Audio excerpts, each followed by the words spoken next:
We're brothers. We're happy and we're singing and we're colored. Give me a high five. What's going on, you guys? It's your boy Joe Castro here with my guy Big Game James, as always, and it is another episode of Best of Enemies. So last week we found out that the Eagles are going to win the division. That's what sure. me, you know. Yeah, we found out Joe Castro was absolutely crazy. Yeah, 14. And I'm still getting and messages. everybody said you're crazy. I Yeah. posted that on my page, and we had like 400 comments, dog. Yeah, hey, I'm still getting messages about it. Looking back, I stand behind that we can win those games. I do think that we can win those games.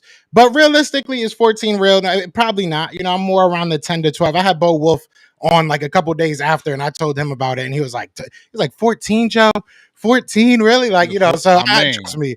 I'm saying? Reporters are giving it to me. I'm getting a bunch of messages. So it is what it is. Yeah, but I appreciate 14, I appreciate you standing by it, because if that's you do get it, you will feel great about it.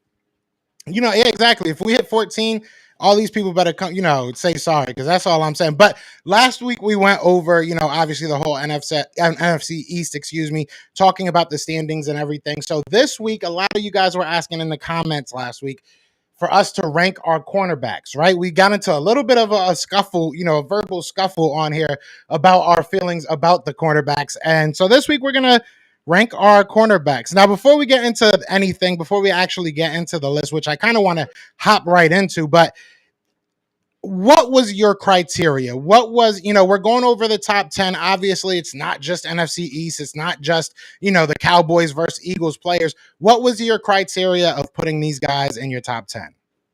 Well, for me, I'm not going to really put it in any kind of order of the criteria. But for me, I definitely look at pass defense. That means you're getting your hands on the ball, knocking the ball down. I do definitely look at pass defense, because even though you're not getting your interceptions, you're sticky enough in coverage to knock that ball down. That's usually you're stopping possessions. Also, interceptions. I mean, that's what you play the game for. You want to have a sticky corner, but you want to play making. You want to be able to give your offense opportunities. And when you have a cornerback that can take the ball away consistently, that's a huge thing for the whole team, the defense, the offense. So interceptions are high for me. And then also, I like to also see, you might get these great ratings against quarterbacks, but I like to see when you win against the elite quarterbacks, how did you play against them? So that's another little parameter right there, what I look at. Like, yeah, you might have been shutting people down, but what was those quarterbacks you were playing against? Let's make sure we keep that in mind. And then also, yards given up, and I know everybody going to jump on me with Trevon. Yards given up, is a thing, because, if guys are getting 100 yards a game on you, or 98 and 84 and consistently, that's not a good thing. You know what I mean? That you want to be able to keep these guys down. And then also the yards per game average, I keep my eye on that. If it's a low average, that tells me that it's really hard to get passes against. So I keep that in mind as well. So those are some of the few things that I kind of really look at when I'm looking at a corner, how he really jumps in my top 10 for me. Yeah, I respect that. Yeah, and this is going to be fun, just mainly because we have a lot of the same names. I think we have 9 of the same names, a lot of them different spots.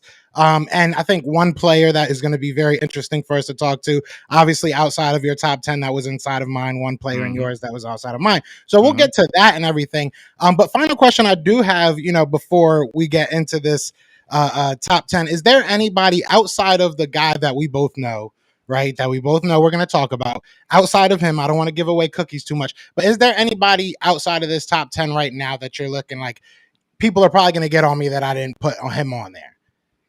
I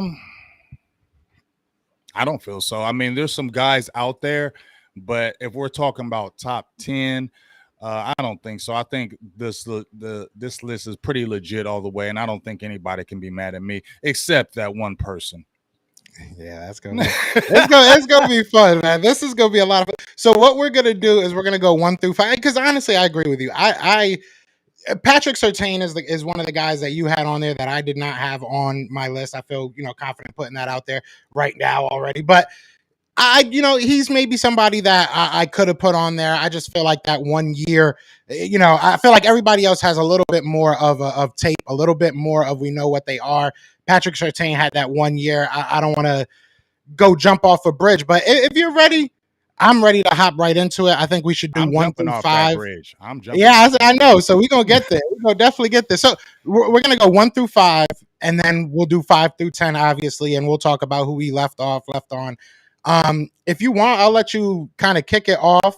I know you have a bevy of notes ready to go.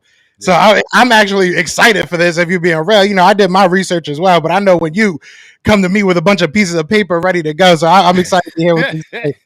But we'll start in the top 2, man. I mean, look, Jair Alexander, Jalen Ramsey, you see that, kind of on the top tier list of everybody. And one thing I will say is when you look up these top 10 lists, you know what I'm saying? There's a lot of different opinions. There's a lot of different lists. But like I said, you see these 2 guys up top. I'm putting Jair Alexander above Jalen Ramsey right now, Tell me why. Realistically, I'm doing this off of projection, and I'm doing this off of I like what Jalen Ramsey is. Don't get me wrong. Jair Alexander obviously missed, this last year and everything. I just feel like if you look at Jair's numbers, they've been getting better. He's only gotten better, and he's not in a defense that necessarily, I don't want to say, doesn't help him, but I just don't think that the defense is as premier as a Jalen Ramsey defense, even if you look back at the Jacksonville, years. But Jalen Ramsey as an overall career, yes, way better. But if you're asking me who I want next year, I personally probably would say Jair Alexander. And that's a personal preference. I say it's like a 1A, 1B situation. I knew this was going to start a conversation, so I knew, I was like, let me just do this. But I really do believe that Jair Alexander is going to be that next number 1 guy. I really do believe. You see his numbers. Like I said, this year obviously missed a lot of games. But I think next year you'll see it again. I think he'll be right back at a Pro Bowl level, all pro level. So how do you feel about that? I know, obviously that's one of our big differences is Jair versus Jalen. But what were your thoughts? That's not really a big difference with me. That was kind of like I was debating that one. I'm gonna be honest with you. Maybe I went with a little bit more of the reputation, the playmaking ability. I respect not that. saying Jair doesn't have that playmaking ability. But with Jalen Ramsey, yeah, he did get toasted a little bit. We saw in the Super Bowl. But we seen Jalen Ramsey. He's been a gambler pretty much his whole career. I mean, that's what he does. That's what he does. So you're going to see some plays where that happens with him. But when I look at the overall bevy, and then when I look at this past season, still had 4 interceptions going on last year. Still, I think only had like a 52 rating against him, completion rating against him. And you got a guy that he's still highly targeted. And I think he only gave a 100-yard game, and I think that was toward the end of the season. So when I look at what Jalen Ramsey has done, really pretty much, I don't want to go like, his whole career and just naturally put him up there. But if you have a situation where you want a guy to get shut down and you want to be able to feel like you can put a guy on an island, I think that's where Jalen Ramsey is. I think you still look at his career and say, hey, you put him on the top receiver, he still has the ability to shut that guy down. And like I said, there wasn't like these were guys that were getting tons of yards against him. The most yards besides that last game against San Francisco was against Seattle with 75. I mean, for more times than not, he handled his business. Well, what I was looking at, he had 59 completion percentage against him, 71 passer rating. But the also thing that stood out to me, what I told you, yards against completions, yards that against him. So 10.8 yards completion against him is very, very good. I think Darius Slay, and I think another person, I think maybe it could have been a Surtain, been around that level. So you got to look at a guy that's been targeted. He's going to get targeted quite a bit. He got targeted 98 times, right? I think one of the highest was Trevon Diggs. So if you're getting targeted that many times and still only giving 10.8 yards a pass, that's pretty daggone good, because if you look at some of the other cornerbacks that it was like 13, 14 yards a game. Jalen Ramsey still only getting 10 yards a game against him with getting targeted a lot. Yeah, he definitely does it. And that's the thing, you see in the comments already, people say, oh, he got burnt by this person, he got big by it's gonna happen when you That have was that, that. like They're you said, remembering that that. They're many remembering that Super the Bowl Super Bowl. against Jamar Chase. That's what they remember. They ain't remembering nothing else. They're remembering that. That's what it is. Exactly. It's the recency bias. I mean, look, Right. I love both of them. I really do. And like I said, if you ask me who's obviously has the better career, who's got the most votes when it comes to Hall of Fame right now, obviously it's going to be, Jalen Ramsey. But I just like what Jair Alexander is. It's tough to put somebody who missed most of the year last year that high on the list. But I love what he is. Now, next guy that we put on the list is another guy that I feel like, if I'm being 100% honest, you really start diving into his numbers. Had probably a tough year on his standards, in my opinion. Outside of completion rating, completion percentage for the opposing quarterbacks, everything kind of went up. You know what I'm saying? He had more missed tackles, had more yards per target. So like there was a little bit of a fall back when he became that number one guy. But I like JC Jackson. I was pounding the table for the Eagles to get him when he was, in that little hold up or whatever you want to call it, out there in New England. So it's good to see him at number 3. What were your thoughts on JC Jackson? How do you feel about him? Well, I like JC Jackson too. I like him a lot. One of the things I like about him, he's a big physical corner. He can press you. He can play, encourage how they can move him around. And just like you said, once he the man, people wanted to see, was he really just helped by Stephen Gilmore? Was that what made you good? And then he kind of had to show to himself. But when I look at it, 8 interceptions. Now I will say 6 interceptions weren't against the best. Trevor Lawrence, Sam Darnold, he had 2 against. Zach Wilson, he had 3 against. But the fact of the matter, he's taking the ball away. And if you look at him in the league, he takes the ball away. So you can't get mad at 8 interceptions, whether it's who it is. You get what I'm saying? Because you're still giving your team the opportunity to get the ball back and make plays. Also, I believe he led the league in pass defense at 23. That's pretty daggone good, man. And the passer rating against him was 46.8. He had 58 tackles. That means he'll stick his nose in there. Also, one of the other things I like a cornerback if that guy can stick his nose in there, because it ain't just picking off the ball. You got to be able to make tackles. You got to be able to, when those running backs are coming on that edge, you got to be able to make plays. And I believe Jackson will come up and make tackles. So when I look at that body of work, the interceptions, the 23 pass defenses, which led the league, and said 49 completion percent against him, a 46 passer rating, dog, why aren't you putting him in there? And he definitely that, in my opinion. Yeah, JC Jackson's a dog. Like I said, I was pounding the table for the Eagles to get him. He was one of those dudes that I felt like went very under, the radar. Like you said, he was across from the former defensive player of the year. So that's people aren't just going to look past that. But he's a great player. Again, everything went up, but it wasn't like a terrible year for him. It just showed, like you said, I think that a lot of teams were trying to figure out if he really was that guy. And I think he answered that call. So 9 interceptions, 9 last year, 8 this year, I believe it was, something like that. Or I might have him flip flop. The dude's a dog. The dude's a dog. But then we go down to. I mean, go ahead. No, I was just saying he's a dog, man. I'm just saying he's a dog. One of his better games of the year was actually against the Dallas Cowboys. I mean, he had 5 tackles, he had 4 pass defense. So, he gave us a lot of fits in that game. So, like I said, I think he's going to be a great addition over to the Chargers. Think they needed that type of guy.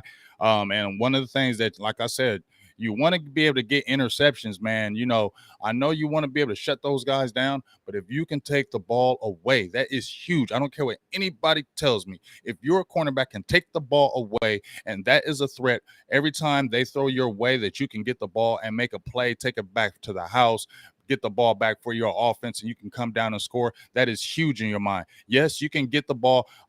You're keeping a guy on low reception yards. That is great. We love that. But if you can get the turnover and get your team the ball right back and they can score, that is huge. And that's what he does.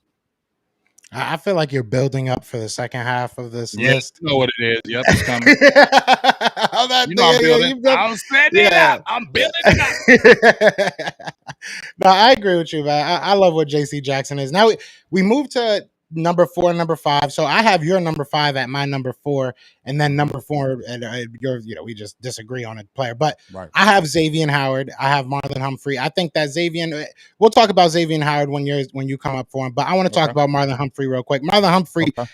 personally, I think that he's obviously missed some games last year as well, but he's been a guy since he came in, has been asked to be that guy, and has just taken taking it by the reins. He's been that guy for Baltimore for a while now. Again, missed like 5 games last year, so it is what it is. But I just think that a lot of people forget how great Marlon Humphrey really is just because of all the injuries around that defense. That defense was just torn apart. So I think, and again, I looked at this and I was like, what am I going into this year thinking these guys are going to be? You know what I'm saying? Like we can make arguments about who they were last year versus who they, you know what I'm saying? But I just think that going into next year, Marlon Humphrey's going to show that he's one of those dudes again. I think that he's just going to take it. I don't want to say take over, but he's going to be one of those top 5 dudes. I think that you look at the interceptions, you go from 2-3 last 2 years. He hasn't really been able to play a full season. You go down to 1. I think he'll be able to get those interception numbers back up again. Missed tackles, that's a problem. I feel like that's a problem a lot. Once you get over like the 12% range, I get a little bit nervous. You know what I'm saying? Which we'll get into a little bit later because what you're building up, I have to build up a little bit as well. But you know what it is? I knew you would get that one. But no, I like Marlon Humphrey. He's gonna lock down your number 1. He's long, he's lanky, he's the prototypical type cornerback to me. So I had to put him on my top 5. I think he'll be back there. But I like AJ Terrell. I do like AJ Terrell. I'm not gonna hate. Yeah, I mean, AJ Terrell and Xavien Howard. Now, Bobby Hunt. I mean, I was about to say Bobby Humphrey, Marlon Humphrey, but he just didn't jump in my top 5, and I'll be able to break that down to you why. I feel like when I watch Marlon Humphrey, I like him a lot. Torched up on some games this year. Now we're talking about Jalen Ramsey. He's living off his reputation, things of that nature. Now Marlon Humphrey has been a dog, but I'm going to show you where he had some games where he got turned up, and we remember a game where he got utterly smashed up. So that dropped me down for him because one of the top guys, he didn't have the greatest games.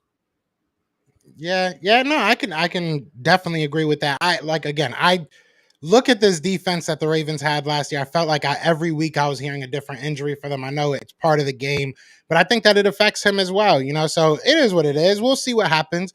I think that we can both agree he's in the top 10, which I think we do. So yeah, for sure. It is what the order is so subjective, and it's the eye test. It's where you're, really looking at it. Like if you're looking, like I said, I'm kind of looking into this next season.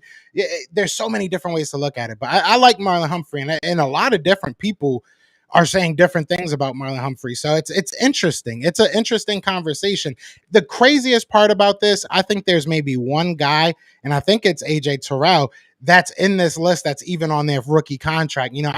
I don't even want to, I hate to kind of segue, but I want to ask you, do you think that's like going to be, is that a trend? Is that a thing? Do cornerbacks get better as the years go on? Is it more of a mental learning curve for cornerbacks than it is physical, in your opinion? I know you've coached a lot, so in your experience and in your opinion, how do you think that works?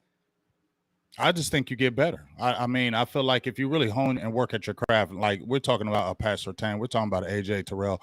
I feel like once you come in and establish kind of who you are, I feel that builds confidence. Really, it's a lot of mental that goes on with the cornerback position because you got to have a short memory because things are going to happen. Big plays will happen here and there. It's not going to be like you're shutting down a guy every single time those things happen, but you just don't want those things consistently happen. And I believe like the way Patrick Surtain started out this year, I don't feel like this was a young 1-year wonder. I believe we saw that in college. He was hyped up at Alabama, and he came right in and ran to the hype. So I feel like with that, and you got to look at who's his dad. You know what I'm saying? Yeah, you think he's going to take a step back after he had this year and he's got his pops dog? No, it's going to get even better, bro. So certain guys, I feel like that already had those kind of things that you're saying. We like him coming out of college, then they come right to the NFL. Because I'll tell you right now, cornerback is one of the hardest positions to come right into the league and turn up and be good.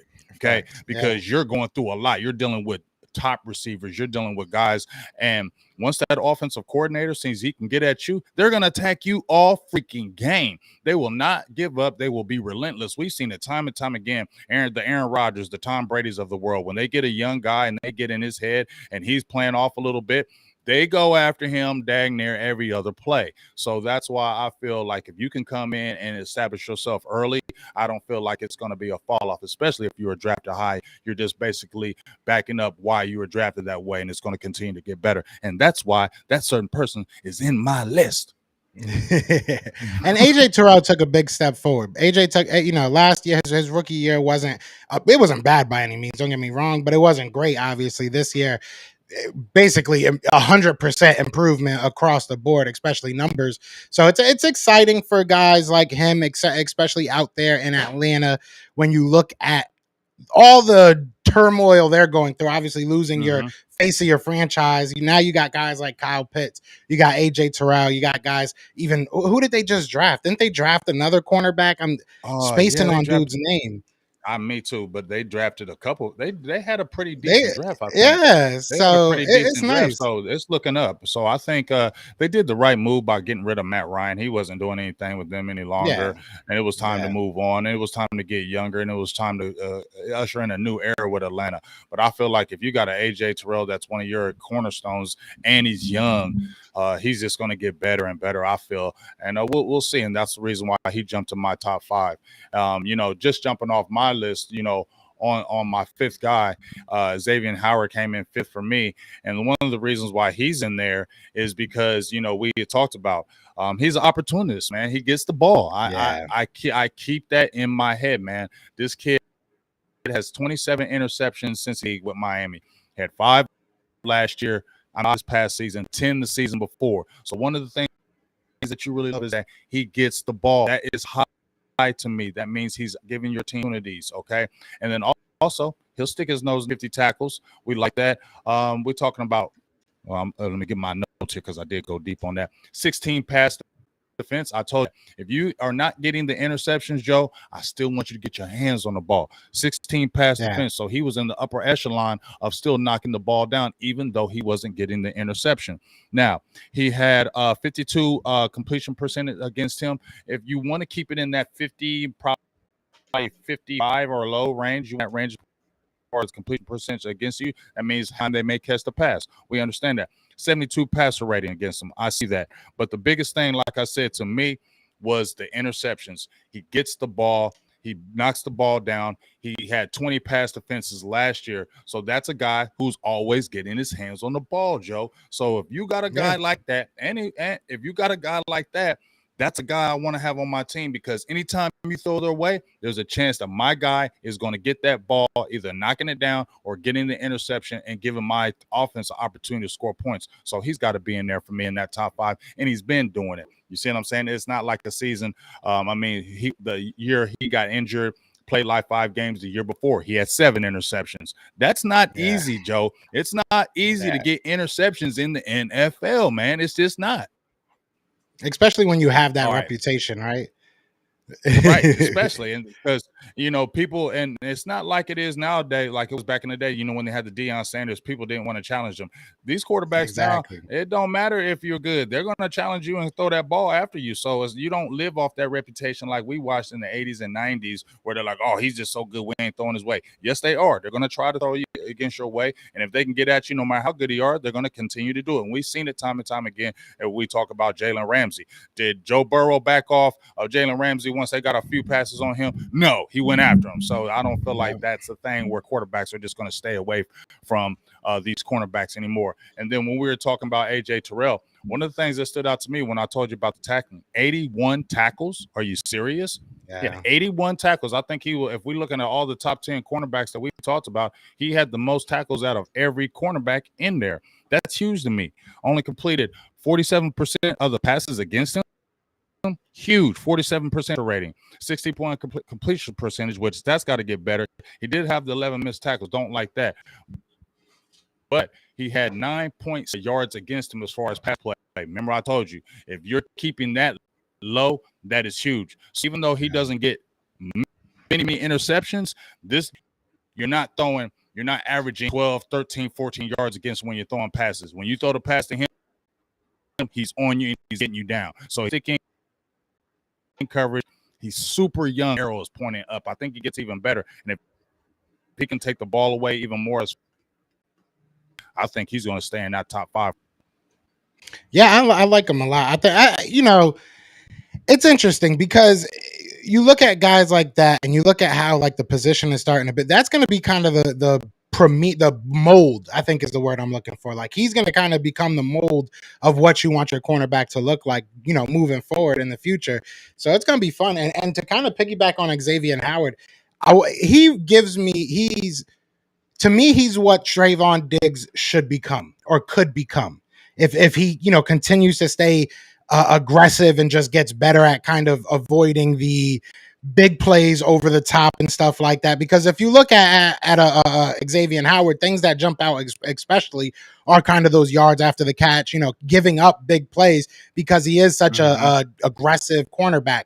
But he doesn't give up as much as Trevon Diggs, so that's why he's a little bit higher. But all slights away, aside, I think that's kind of what you look at Trevon Diggs and be like, if you can get there, this will be nice. You know what I'm saying? That could be kind of the ceiling for him. Maybe not even the ceiling, but aim for what he could be, a projection, I guess you could say, a projection. Yeah, and like I said, if you see how he's come in already in his first couple of years, you will say to get even better. And like I said, that's huge to me that he had 81 freaking tackles at the cornerback position. That's big. Yeah, there's a lot of good cornerbacks in this league. That's one thing I will say that I realized even more after looking at this. So let's just revise this top 5 one more time before we all heck breaks loose. You know what I'm saying? Shout out to everybody in the chat. Yeah, first of all. It's about to get kind of ugly in here. We love y'all. It's about to get we wanted to hurry up and get that top 5 out the way. Exactly. But shout out to everybody, man. We got 62 people in here. Be sure to hit that like, hit that subscribe. Join each family, man. If you're on Big Game James, come on over, join the family. Like vice versa. If you're in my on my channel, definitely going on over to Big Game James and join that family. So we had top 5. Mine was Jair Alexander, Jalen Ramsey, J.C. Jackson, Xavien Howard, and then rounded out by Marlon Humphrey.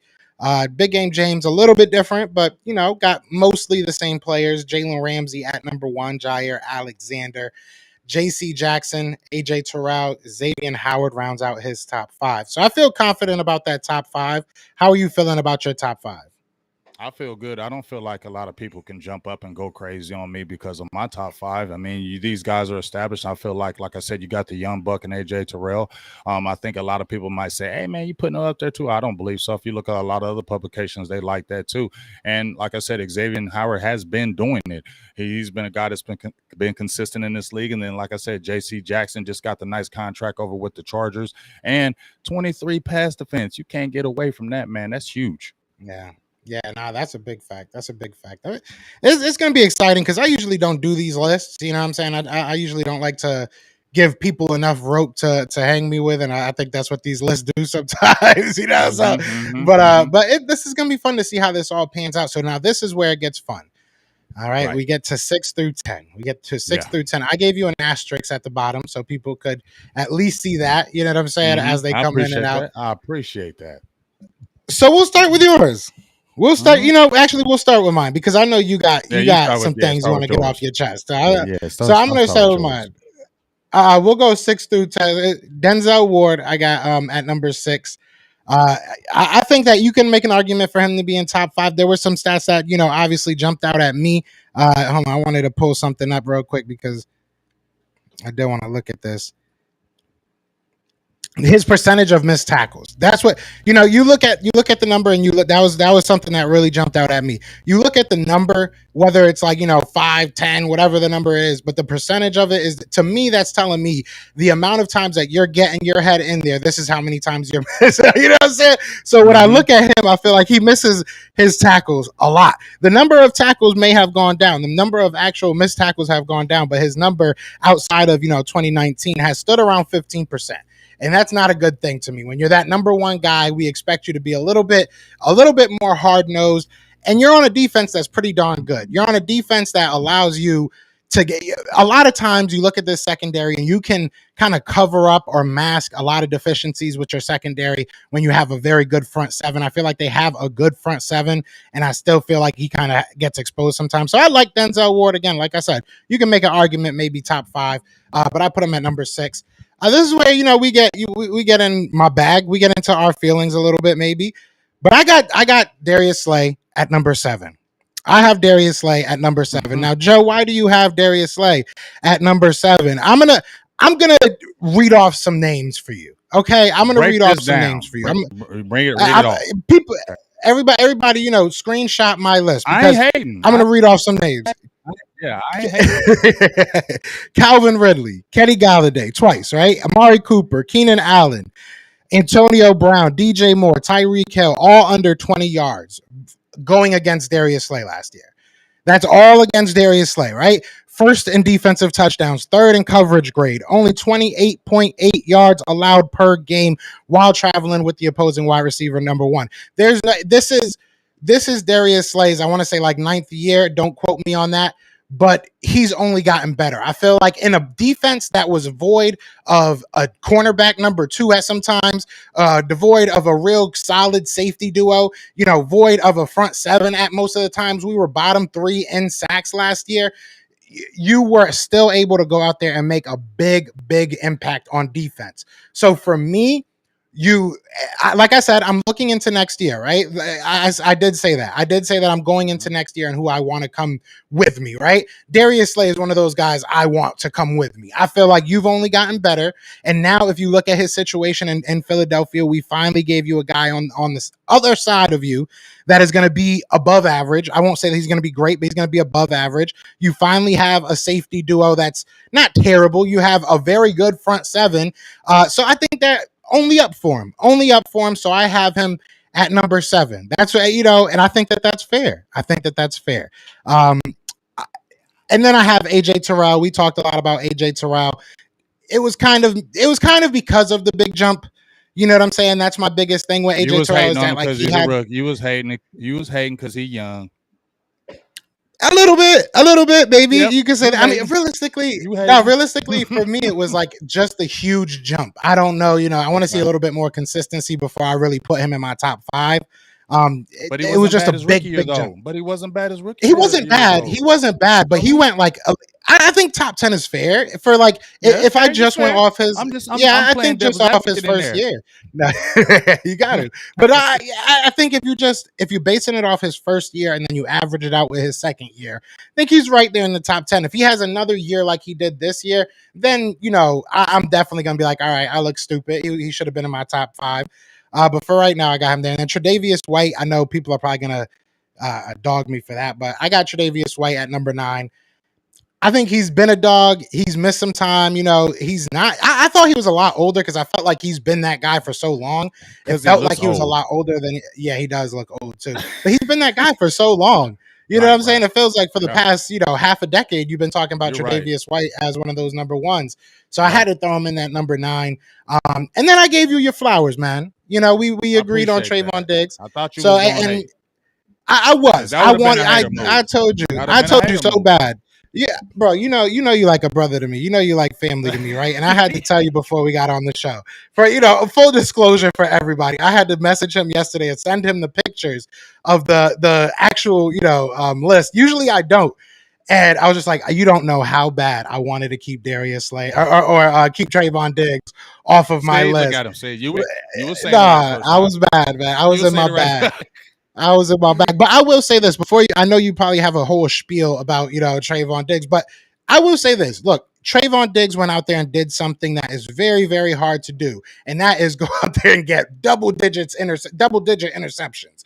And he did it on a very good defense, which is even harder to do, in my opinion. When you have a lot of mouths to feed on a defense and a lot of guys that can put up numbers, it's hard for you to, really be that one guy that stands out. He was able to do that alongside, obviously, Micah Parsons. But I loved what he did if he wasn't in a Cowboys uniform. So I can't hate on him. I really can't say he's not top 10. If he's able to produce a similar type of year while bringing down that number of yards allowed, Then we're talking Xavien Howard. Like I said, and that's why I kind of wanted to bring that up, because that is where he could get to. He Yeah, could I be agree. that.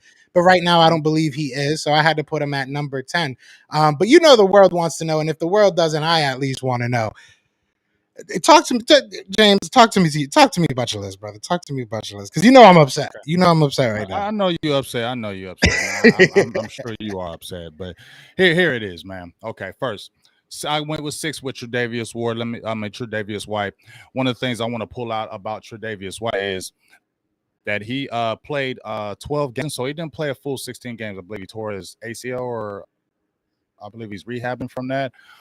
He didn't play a full 16 games, so you keep your eye on that. But one of the things I looked at with Tredavious, when I went through his, the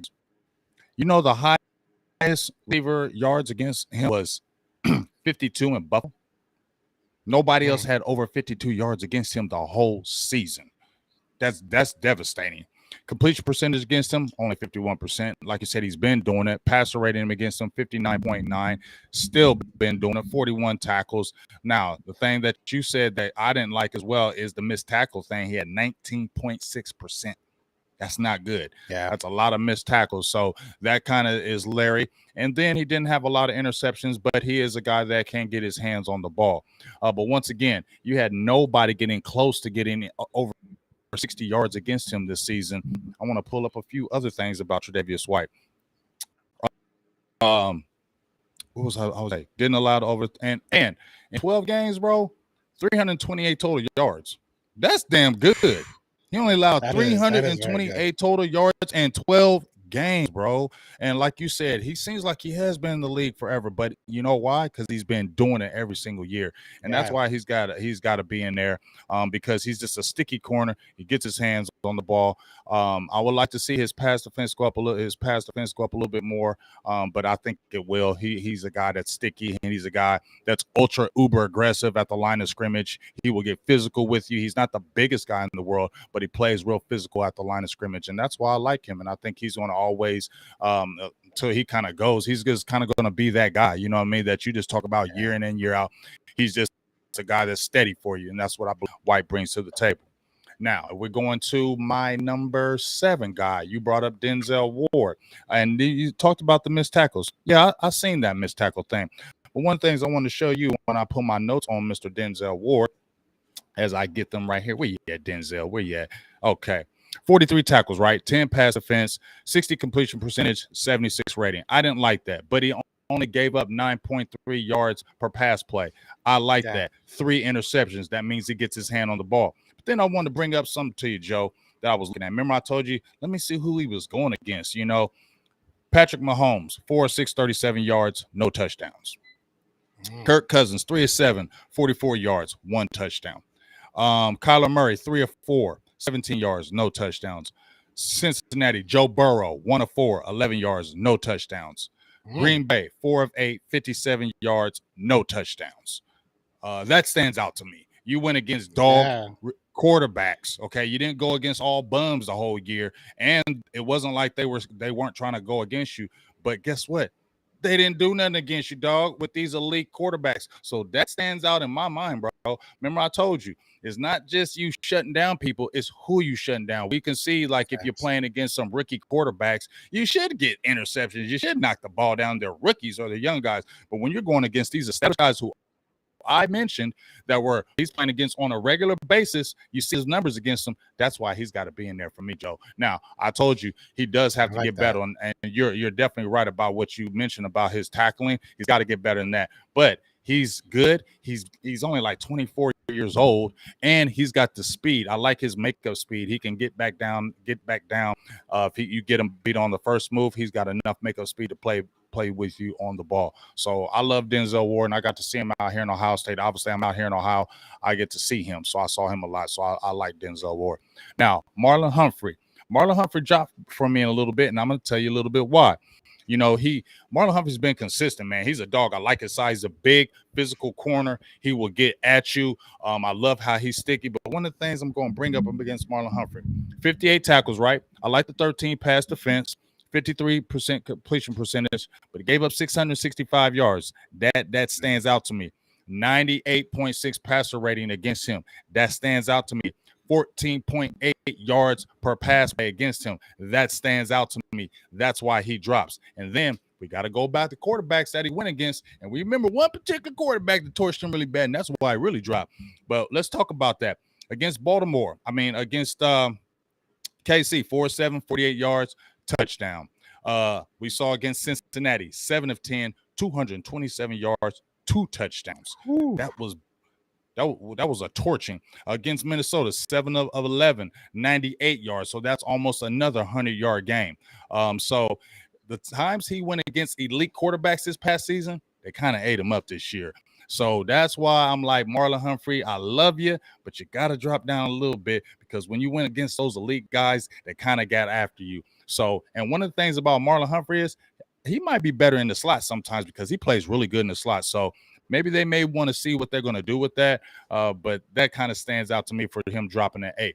Now, let me get to my young pups right here. Number 9, like they say, Rondo, number 9, Pat Surtain. People say, why you put him in here, bro? He a rookie. He only played 1 year. Other guys been out here doing this and doing that. Well, you know what? I don't care. I'm going against the grain, and let me pull it. Where you at, Pat Surtain? Let me pull you, because you came in ballyhooed, right? Ballyhooed. They said, this is the guy that you want to get. This is a top 10 corner. He's everything that you want in the corner. He can press. He can play off. He can get you interceptions. He can do anything, right? So I had to say, okay, let me see that. So let me get my Pat Surtain notes. Where you at, Pat Surtain? There you go, right here. 58 tackles, first of all, right? 14 pass defense, led all rookies, Joe, right?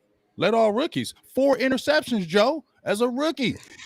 1 return for a touchdown, Joe. Only gave up 51 completion percentage, Joe. Gave up only 3 TDs, Joe. And the rookie, 61 passer rating. That's one of the best rated passer ratings against and completion percentages against. And then when I jump over here to look at the teams he played against, okay, he played against the LA Chargers twice a year, right? That's a pretty good quarterback over there that they got in the Chargers, correct? 9 of 20 against him, 75 yards in 2 games, no touchdowns. Hey, he played another good quarterback named Pat Mahomes. 0 for 2, 0 yards, 0 touchdowns. Hey, he went against another quarterback in Joe Burrow, who we all love. 2 of 3, 21 yards, 0 touchdowns. Hey, he went against my team, the Dallas Cowboys. Dak Prescott and those guys. And it was a ballyhoo matchup when they were talking about the CD Lambs against the Pat Surtains. Well, guess what? 1 of 4, 21 yards, no touchdowns.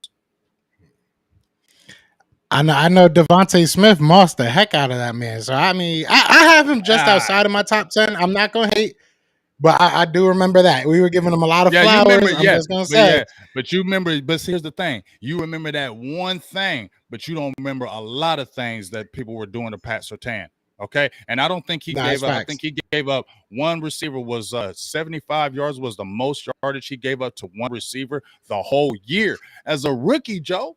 As a rookie coming in, and people were going to come after him. It wasn't like Denver's secondary was great up on the opposite side. They were putting a lot of pressure on him to come in and be the man. And did he fall off? Did he back down? No, he came in and killed it. Shout out to my dog, John Jones, for the $5 holler. Appreciate you, bro.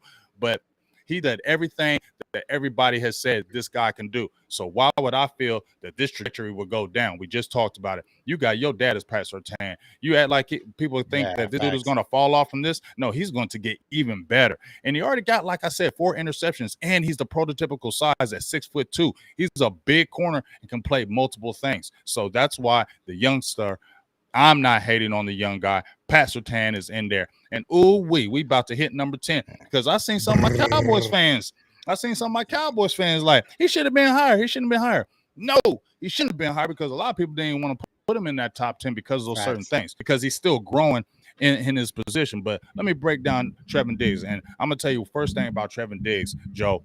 I personally, when he got drafted from the Dallas Cowboys, I mocked him personally. I was all over this guy, Trevon Diggs, because I saw what he could be.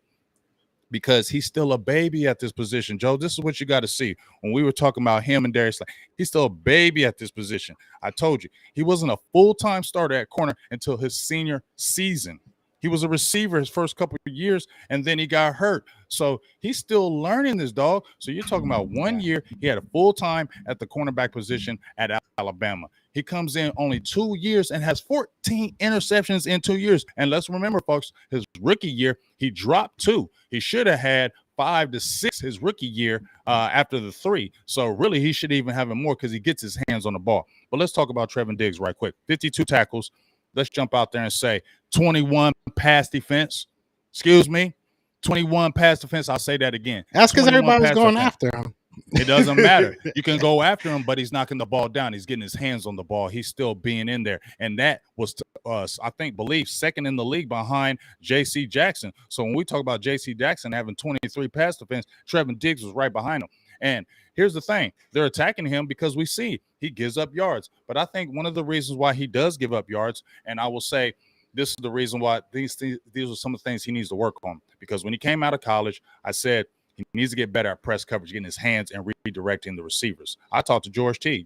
Alabama. He was in full agreement on me when I gave my initial breakdown on Trevon Diggs. And I said, I don't like how he tries to do trail technique where he doesn't get his hands on the receiver and he's just trying to watch where the receiver goes. And then the receiver can hit him with a quick move. A lot of people said that double move, and then it gets kind of lost because he should find out where that ball is. So he's looking at that receiver, but he's trying to get the ball. I think that's the biggest thing when people are knocking against him because, bro, when you look at Trevon Diggs, he looks like a receiver playing cornerback for real. He really does look like a receiver playing corner. He's 6'2", his strides, the way he plays. So I think what the way Cowboys do it is they kind of let him freedom. So they give him kind of that freedom to kind of do what he wants. So I think he needs to get more discipline in that. He needs to get more physical at the line to be able to redirect these receivers. And I believe that can shut down those yardages against him because since he lets a lot of them have a free release, it's easier for those receivers to get those moves on him because he's not getting his hands on them and be able to redirect them. And I believe that's one of the reasons why he gave up those yards this season. And everybody said, 1,000 yards. I'm going by Pro Football Focus, not Pro Football Focus, but Pro Football Reference and other than it was 907 yards. Two other sites, 907, not 1,000. So I'm not saying that. And then, come on, dog, you just mentioned it. 11 interceptions, bro. Seriously? How can you not keep a guy on here? You're going to get in the top 10 for me. 11 interceptions. You went out there and tied Everson Wall's record that's been how long in Dallas? And you came in your second year and hit that? And are we going to sit there and say the arrow is pointing down with Trevon Diggs now? No, the arrow's still pointing up. This kid is a baby. He's still learning these things, Joe. But what else can he do? I mean, at this point, he has to be amazing in coverage, right? Like that's the only thing that's really holding him back. So if he doesn't do that, does it feel like he's not, getting better? Like, how does he get better? Right? You know what I'm saying? I think, like I said, I think he has to get better at tackling. He does tackle, like I said, but sometimes he comes with his shoulder. He doesn't like to wrap up. He just tries to throw his shoulder in and put his head down. I don't like that. He has to get better with that in that aspect. But like you said, he got targeted a high amount of times. I think he had over 100 targets against him, 103 targets, I believe. That's a high amount of targets. And still to only have a 55.8 passer rating against him on 103 targets is pretty damn good. To still only have 52.4 completion percentage against him is still pretty good. The problem is what we talked about, the yards given up and then the yards per game average was 16.8. Not good. That's really bad.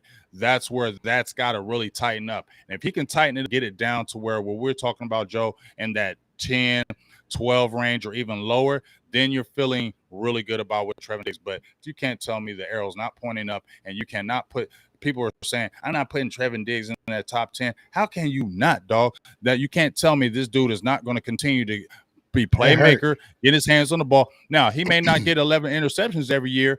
Who does? But if you're getting around that 4 to 5 interceptions kind of consistently and you're a playmaking corner, you're a ball hawk, you give the ball back to your team, and that's what I like. Yeah, it hurt me putting him on this list. But you did tell me that there was a good reason. You told me there was a good reason why Mr. Dare, let's look at the asterisk real quick. We're gonna look at the asterisk one more time. So the asterisk does have Darius Slay, who I have at number 7. You have him at number 11. I want to hear why. I think all of Philadelphia right now wants to know why. So the floor is yours. I'm not gonna get all. I'm not gonna do what everybody expects me to do. I'm not gonna get all crazy. Just want to know why. I just want to know why. So, what was your thought process Okay, all right, with that?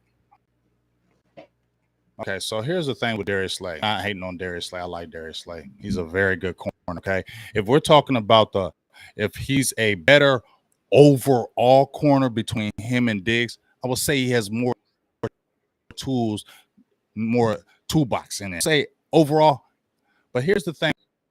What I want to show you though. Okay, in this game, he had. Let me this past season, and I'm looking at it right now. I'm gonna put it up because I want to break all this down for you, big dog.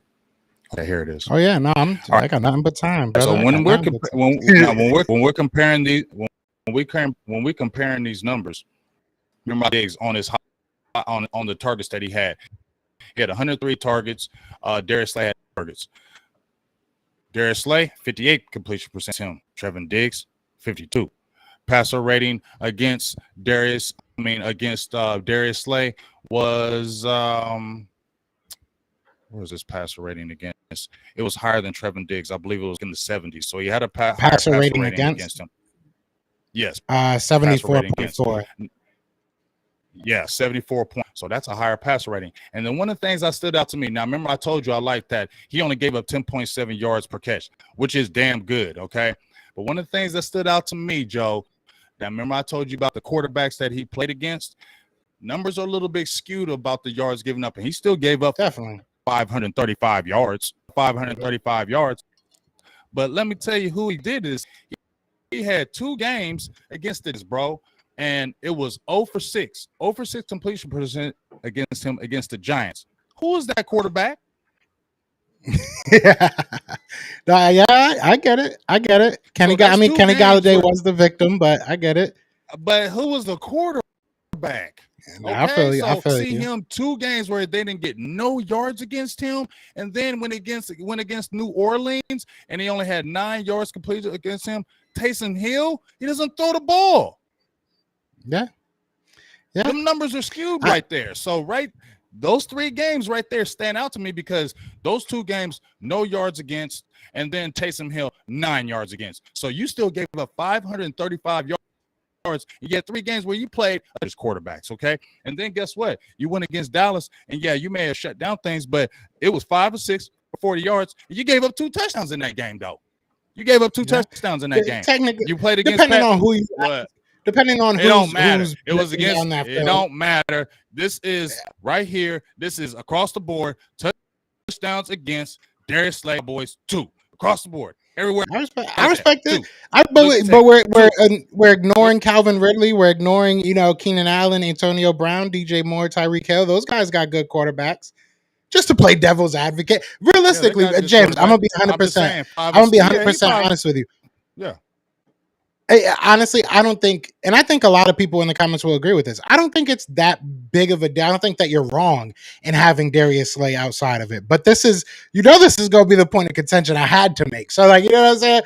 But realistically, I get what you're saying with Darius Slay. I really do, especially last year. We had a very easy schedule on the surface. And this year, we're going to have especially if we do better this year, especially if Darius Slay does better this year, you're going to have the same talking points that you do right now because our schedule again is light. So I get what you're saying, but there's some guys on here that he definitely went out there, went toe to toe with and locked them up. And like I said, had nobody around him. We can look at, the guys in this top 5.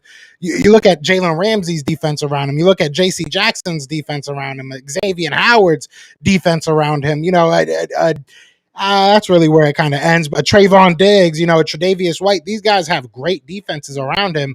And I feel like Darius Slay was able to do what he did, have one of his best years. I'll say that. He had one of his best years on a pretty bad defense. So I don't know. I guess it depends on how you weigh that. But go ahead. I'm sorry I cut you off there. Oh, no, you didn't cut me off at all. I love hearing what you're saying. But, just going back to that, you said went against Tyreek Hill. I mean, 5 of 7, 64 yards. I mean, when people were hating on Trevon Diggs, they were like, well, he's giving up 60 yards and 70 yards and 80 yards here. He didn't have a 100-yard receiver. Trevon Diggs didn't have a 100-yard receiver against him. And if you've seen a couple of those games that Trevon Diggs had, when they're talking about him, those were obviously blown coverages, and they weren't just Trevon Diggs. And I seen 2 completions that were touchdowns, one in the Denver game, and I believe one was the Washington game.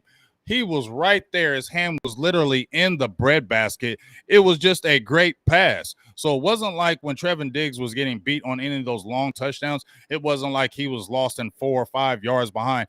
The dude was right there in the coverage, okay? And then, as I said before, you can't do that. I mean, he played against a pretty good quarterback with the Chargers, right? 5 of 8, 86 yards, 1 touchdown. There wasn't a great quarterback in Washington, 5 of 8, 96 yards, no touchdown. But what I'm saying is you can still get at him. He's older now, so I'll take that in consideration as well, because he can't do some of the things probably maybe these younger guys can, so he might be a little protected. So we'll see this year. He's got another guy on the opposite side of him. We'll see. I'm not saying Darius Slay is a bum, not at all, because he's in my top 11. But when I look at that, somebody said you can't use that argument. Dallas played the Giants too. But guess what? When I'm saying these numbers are skewed, you're playing against, I like to see when you're playing against them top quarterbacks, what are you doing against them? And playing against guys like those quarterbacks, I feel like you should be shutting down those type of quarterbacks. You should get those type of numbers. And you still gave up 535 yards. And let's say if you had a different quarterback playing them Giants, I think they could have got at you too. And I think that yardage would have been up. So we'll see. But to me, that's why it's going to be right there. Sorry, it's Darius Slay. I'm not hating on you. I think you're a very good corner, and you've been a dog in this league for a very long time. But right now, going to have to be at that top 10 just for me. Darius Slay is better than y'all heard him though. He said at least Darius Slay is better than Trevon Diggs. That's why you dropped a lot of gems right there, but we're way too close to football season for me to not take that one bite out of it. You know what I'm saying? Like, you said a great, but you said Trevon Diggs is worse. Don't you just be trying to take that bite now. Don't you do that. That's what the media does now, right?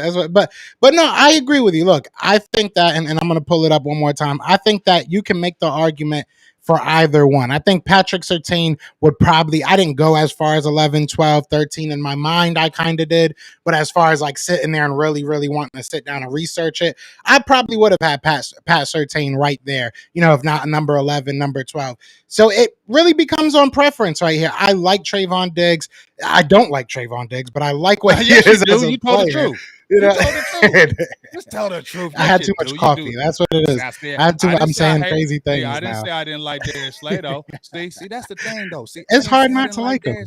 And here's the thing: if I would have took Patrick Surtain in there, then he would have cracked the top 10. Let's put it like that, because he was 11. Yeah. So Eagles fans, you can't really get mad at me because I put a youngster in there. You get what I mean? And a lot of people didn't put a Pat Surtain. If you look at a lot of people's lists out there, they didn't put Pat Surtain in their top 10 because just like what you were talking about, Big Dog, is that you only had 1 year, man. Hey, we ain't jumping out there that far and doing all that. You know what I mean?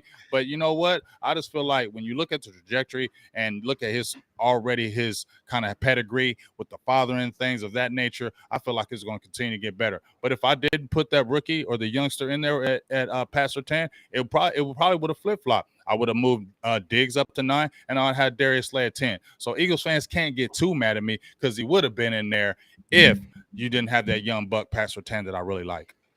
Yeah, it's going to be interesting, and I will say it again. I feel that we were both kind of doing it off of projection.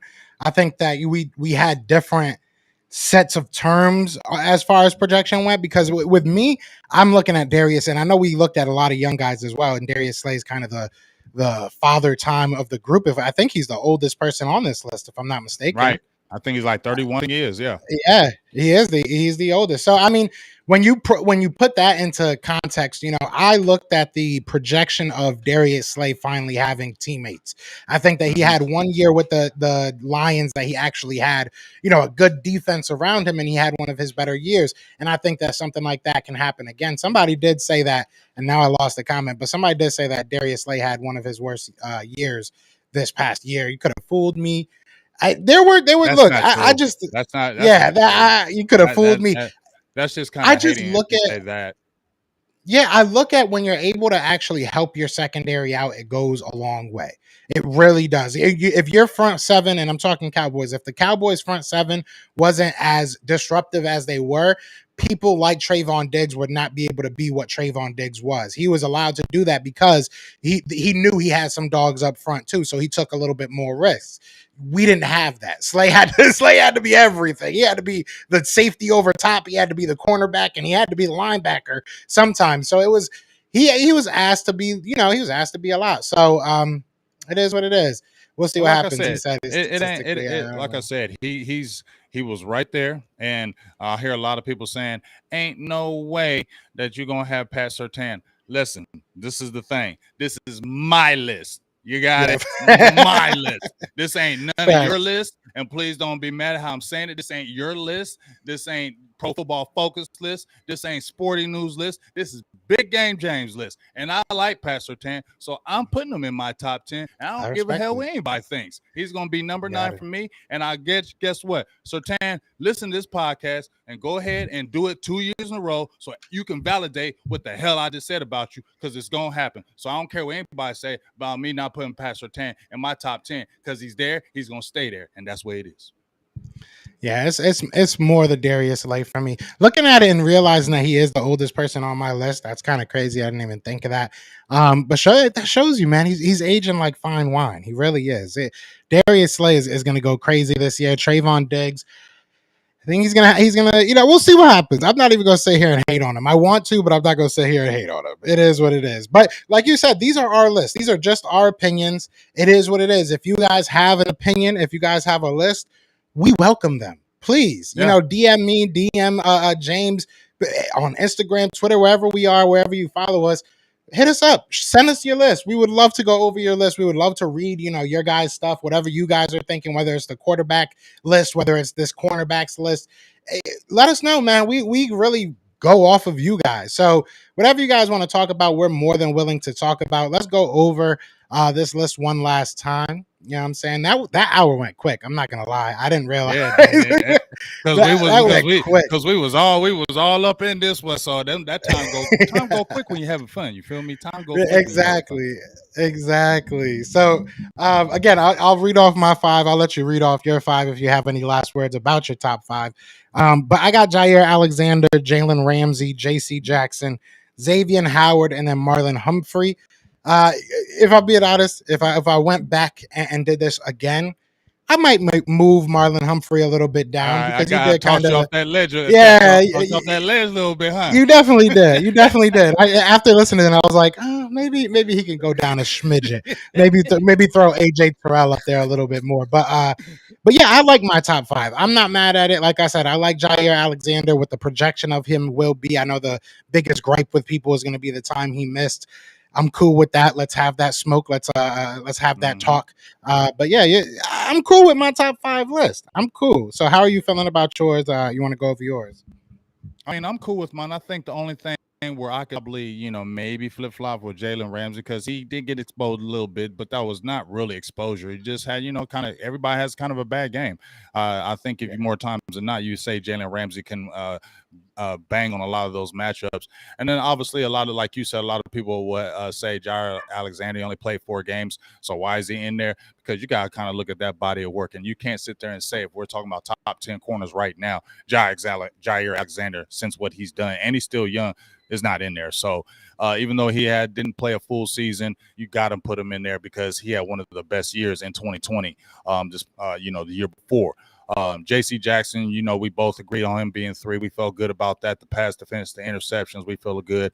AJ Terrell, he was in my top 5. Obviously, he was not in yours. But, I understand what you're coming from, that, the young guys, you want to get more body of work. You just don't want to say, oh, he just did this 1 year, and now we're going to crown him. I understand that. I totally do. But this is his second year.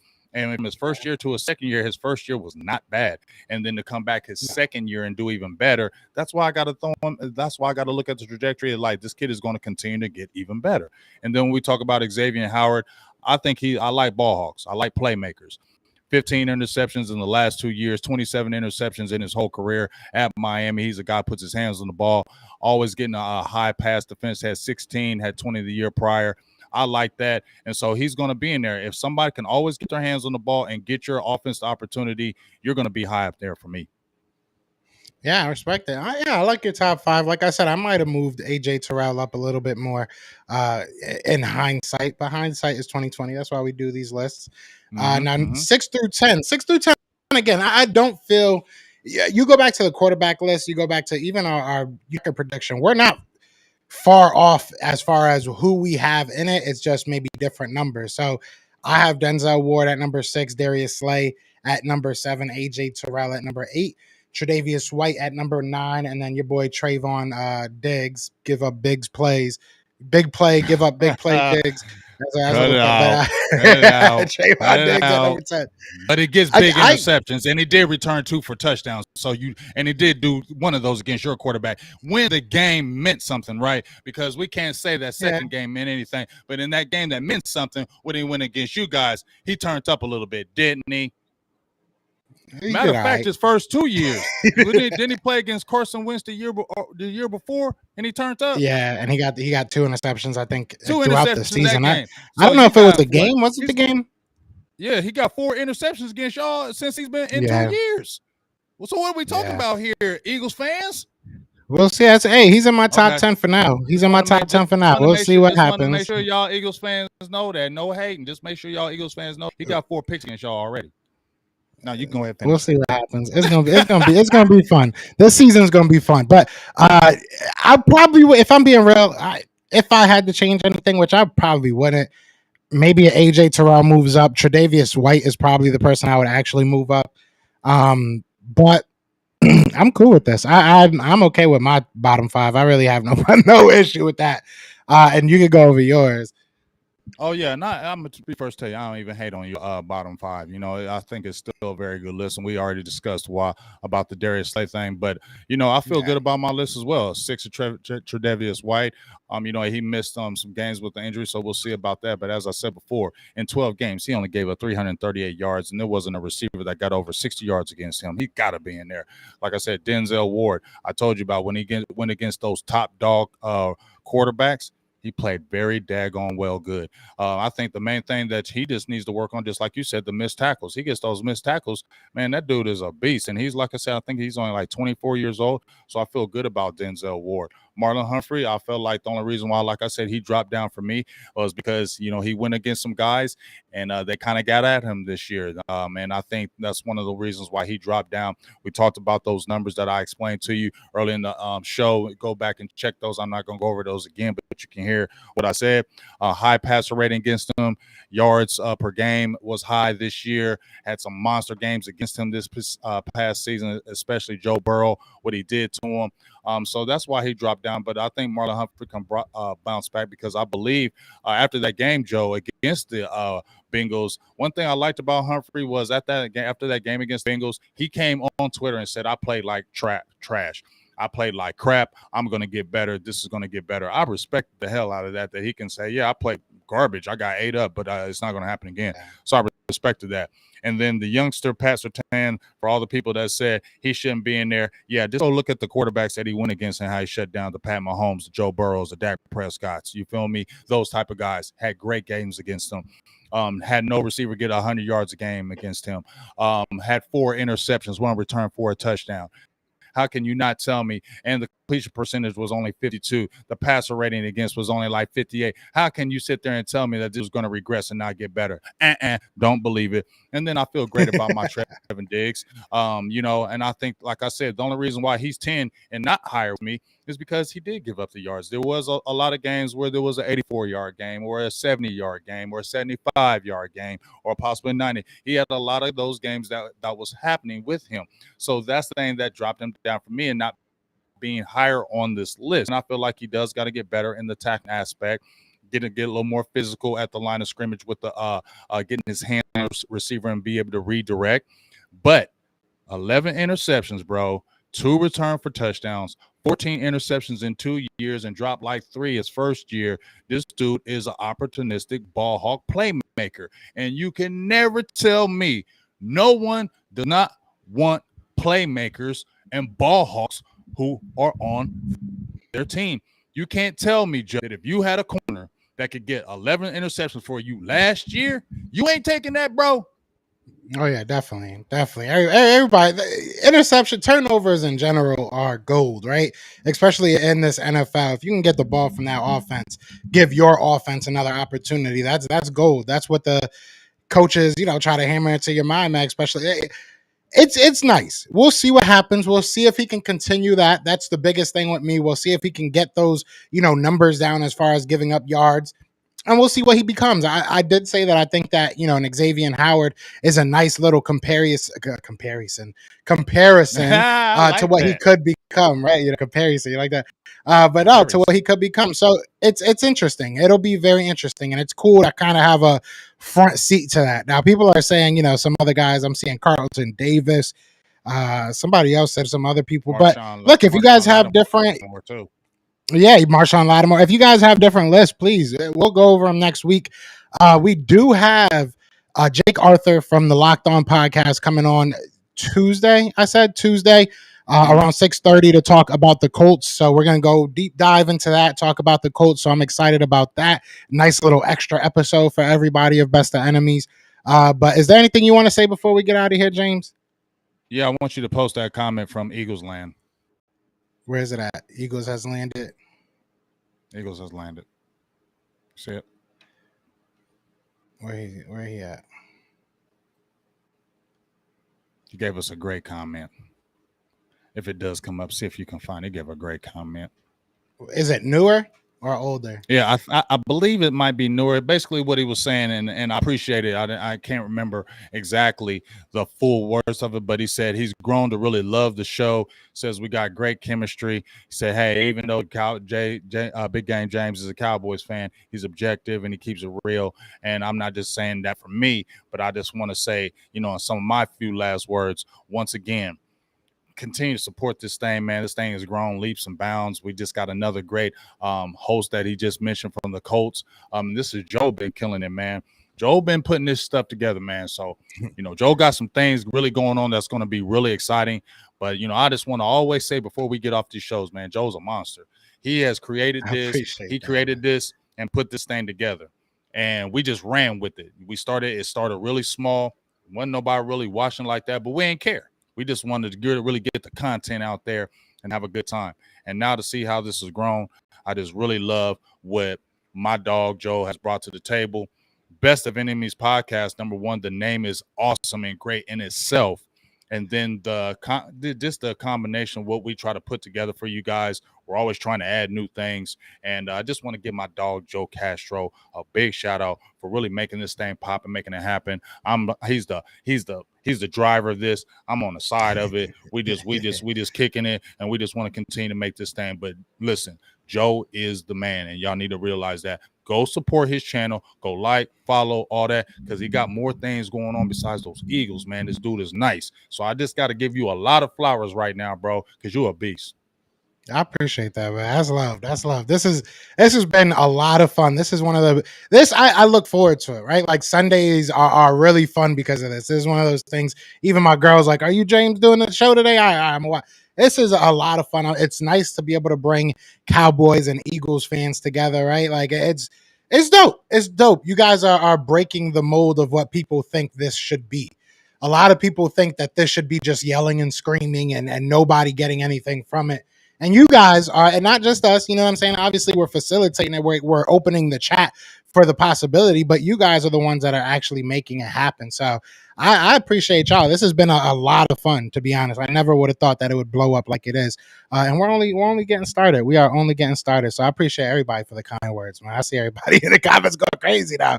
That's love. That's love. Hey, I'm going to tell you right now, I appreciate you Eagles fans that say, hey, I like Big Game James on here. Facts. Even though you're a Cowboys fan, you solid. I really appreciate that. I take that to heart because you know what? We know how it is. We know how we go at each other between the Cowboys and Eagles. But one thing I wanted to establish from myself, from my point of view, was not to get the Philadelphia Eagles people to hate me, but give me my respect as far as, putting in the work for you guys for this show. And just to see a lot of the comments, I really appreciate that because, like I said, we didn't want to have this show as something that we just argue and yell and scream about. We wanted to have really good, informational, good football talk and be able to open the door as well for the fans and the people in there. So just salutes to everybody in the chat. Continue to support, because we're going to have a real good time. This thing has been awesome, Joe, in this offseason. You feel me? Yeah. This has been great. We can only just imagine once this season actually starts, and we're doing this weekly, talking about our teams. And then even when we go head-to-head in our matchups, those shows are going to be off the hook, big dog. Yeah, especially some of the connections we've already been able to make. It's going to be fun. It's going to be a lot of fun. I'm excited to get this ride going, man. Like you said, it's kind of like a road trip. We started out, in some small cities, and now it feels like we're really getting there. So I'm excited, man. I'm definitely excited. Boss Cowboy is going ham right now. He going in, He's still up. He's like, no, nobody's showing no love to nobody here today. He's like, we going in today. I love it, boss. Shout out to my dog, Boss Cowboys. He got a big, huge interview. Go check out that show with Michael Gilkin. Michaal Gilkin is one of the who's out there for Dallas Cowboys news. I follow him more than anybody else as far as the reporting because he's thorough. He's like the guy to me right now. And big shout out to Boss. He got him, and he had a great show with him. And Boss and OC over there killing it. And just a quick thing said, make sure everybody, since we're already going live, Joe, make sure y'all check out this Tuesday. I believe we're going to be back having the final word. We took a little hiatus. We're getting ready for training camp, so that's coming back. So make sure you jump back on there. That's going back down. Cowboys football, all that good stuff. But man, I just can't help it, Joe. You just a dog, bro. And I love having this show with you. If I'm ever down during the week, I get excited to be able to do this show with you because it takes away that. Nah, yeah, you are not alone, brother. It's gonna be a lot of fun. So shout out to Boss Cowboy. I'm gonna definitely tap in for that interview now that you know what I'm saying, you troll me, I troll you back. That's how love works. That's how you know what I'm saying. That's family, right? That's how it works. That's how we do it. Yeah. But we are about to get out of here, man. We still got about 100 people between all the channels, so be sure to hit that like, hit that subscribe, join both family, not either. If you taking one, you taking both. You accept us for all our flaws and all our victories as well. Right. But no, I'm excited for Tuesday. That's gonna be a lot of fun. But other than that, man, I ain't got much to say. I know what it is, man. That's been James. I am Joe, and we are the best of enemies. Peace. We're